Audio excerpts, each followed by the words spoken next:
In this video, I'm going to show you how to get a free trial on TradingView. If you find this video helpful, please consider to like this video and subscribe to my channel. In saying that, let's just jump straight into the video.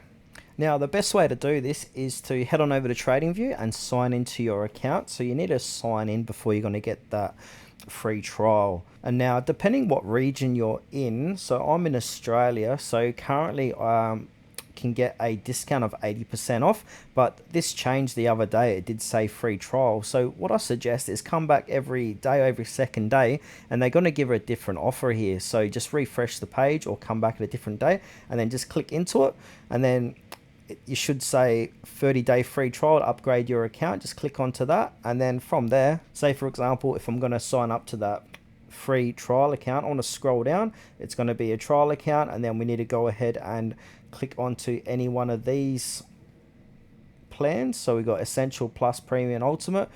Start your 30-day free trial, but as I said, I've got the 80% off at the moment. And then add in your card details and all that stuff, and then you're going to get a 30-day free trial.